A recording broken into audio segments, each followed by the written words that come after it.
Hey everyone, Dinosaur MTG here because I am a dinosaur when it comes to Magic. And that's kind of what I want to talk about today as it relates to the current game. I feel like Magic is two separate games. One is the Magic that I was introduced to back in 1996, and two, the accumulation of popular IPs with Magic's name stapled onto them. How did this happen? I know a lot of people are going to jump in right in and say Hasbro changed everything and took away this and that, and they're just putting the established name of Magic on everything popular to selling cards. I'm not going to get into any of that, what's true and what's not. I'm just speaking from my own experiences. I'm sure I'm not alone when I say that Magic has bounced in and out of my life numerous times since being introduced to the game. And it's the fact that it is just a game is why this has happened. Life happens and things get prioritized over other things. Collections get sold, rebuilt, sold again, rebuilt, etc. Magic is at a blink and you'll miss it pace. If you step away for a year or even a few months, good luck getting back into things. So much stuff comes out and warps the game in a short amount of time.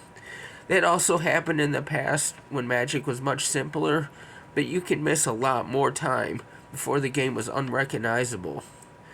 The point is, for those of us that have been in and out, who show up to Commander Night maybe once a month or once every couple months, the game as we know it splits away further from the game it is.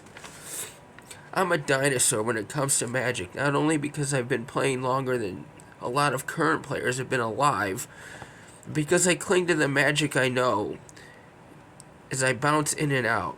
I'm more stable now, so I'm able to keep up with most things.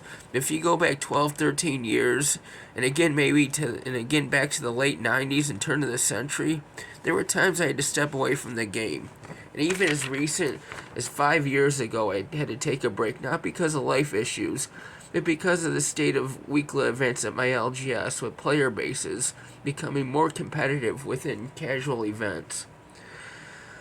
So I guess you can call this issue twofold. On one hand, the game evolves so much in shorter and shorter time spans, and on the other, you have shifting player bases that might not align with how you want to play or how you think the game should be played.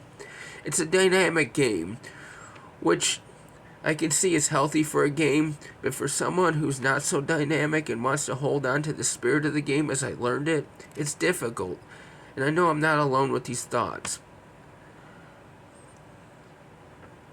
What can we do, us dinosaurs?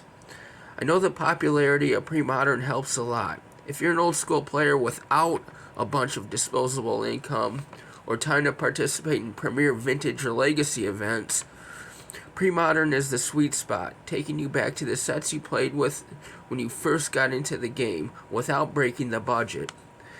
Another thing I try to do, me personally, I have a pre-modern cube that I try to get the current generation of players to play. I know a lot of people have cubes. It's one of the more popular ways to play Magic now, other than Commander.